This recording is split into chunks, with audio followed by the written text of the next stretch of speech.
यह कहानी श्रीमद् भगवद गीता के उस गहरे संदेश पर आधारित है जिसे भगवान श्री कृष्ण ने अर्जुन को समझाया था।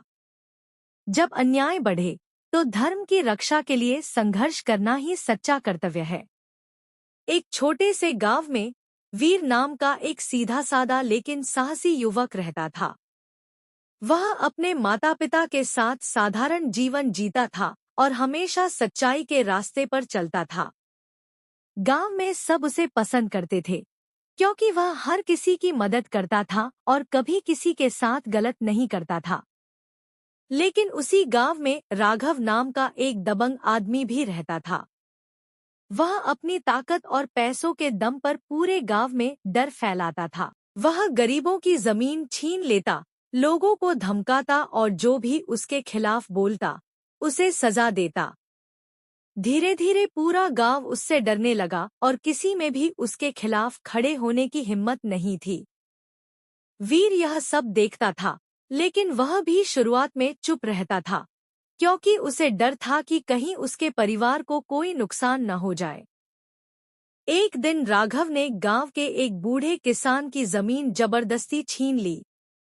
वह किसान रो रो कर मदद की गुहार लगा रहा था, लेकिन कोई आगे नहीं आया। यह दृश्य देखकर वीर के दिल में तूफान उठ गया। उस रात वह सो नहीं पाया। उसके मन में एक ही सवाल घूम रहा था, क्या चुप रहना सही है जब सामने अन्याय हो रहा हो? तभी उसे श्रीमद् भगवद गीता का वह उपदेश याद आया जिसमें श्री कृष्ण ने कहा था कि धर्म की रक्षा के लिए लड़ना ही सच्चा कर्तव्य है। अगले दिन वीर ने हिम्मत जुटाई और राघव के सामने जाकर खड़ा हो गया। उसने दृढ़ आवाज में कहा, यह जमीन तुम्हारी नहीं है, तुम इसे वापस करो। पूरे गांव में सन्नाटा छा गया। किसी को यकीन नहीं हो रहा था कि कोई राघव के सामने इस तरह खड़ा हो सकता है। राघव गुस्से से भर गया और बोला, तुम्हारी हिम्मत कैसे हुई मुझसे सवाल करने की? वीर ने शांत लेकिन मजबूत आवाज में कहा, मैं सच के लिए खड़ा हूँ और सच कभी गलत नहीं होता। राघव ने उसे धमकाया, लेकिन इस बार वीर पीछे नहीं हटा। धीरे धीरे गांव के कुछ और लोग भी वीर के साथ खड़े हो गए। उन्हें लगा कि अगर आज वे चुप रहे तो अन्याय कभी खत्म नहीं होगा।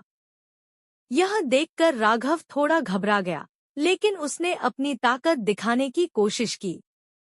उसने वीर को मारने के लिए अपने आदमियों को बुलाया। हालात बिगड़ने लगे, लेकिन वीर ने हार नहीं मानी। उसने पूरी हिम्मत और साहस के साथ मुकाबला किया। गांव के लोग भी अब डर छोड़कर आगे आने लगे। आखिरकार सच और एकता की ताकत के सामने राघव की ताकत कमजोर पड़ गई। उसे अपनी गलती का एहसास हुआ और उसने उस किसान की जमीन वापस कर दी। उस दिन के बाद गांव में शांति लौट आई। लोग अब डर के साये में नहीं, बल्कि आत्मविश्वास के साथ जीने लगे। वीर गांव का हीरो बन गया, लेकिन उसने कभी घमंड नहीं किया। वह हमेशा कहता, मैंने सिर्फ अपना कर्तव्य निभाया है। इस कहानी से हमें यह सीख मिलती है कि जब हम अन्याय के खिलाफ आवाज उठाते हैं तो हम सिर्फ अपने लिए नहीं, बल्कि पूरे समाज के लिए सही काम करते हैं। अगर हम डरकर चुप रह जाएं, तो बुराई और बढ़ती जाती है, लेकिन जब हम साहस के साथ सच्चाई के लिए खड़े होते हैं तो अंत में जीत हमेशा धर्म की ही होती है। भगवान श्री कृष्ण का यह उपदेश हमें सिखाता है कि सच्चा कर्तव्य वही है जो धर्म और न्याय की रक्षा करे, चाहे रास्ता कितना भी कठिन क्यों न हो।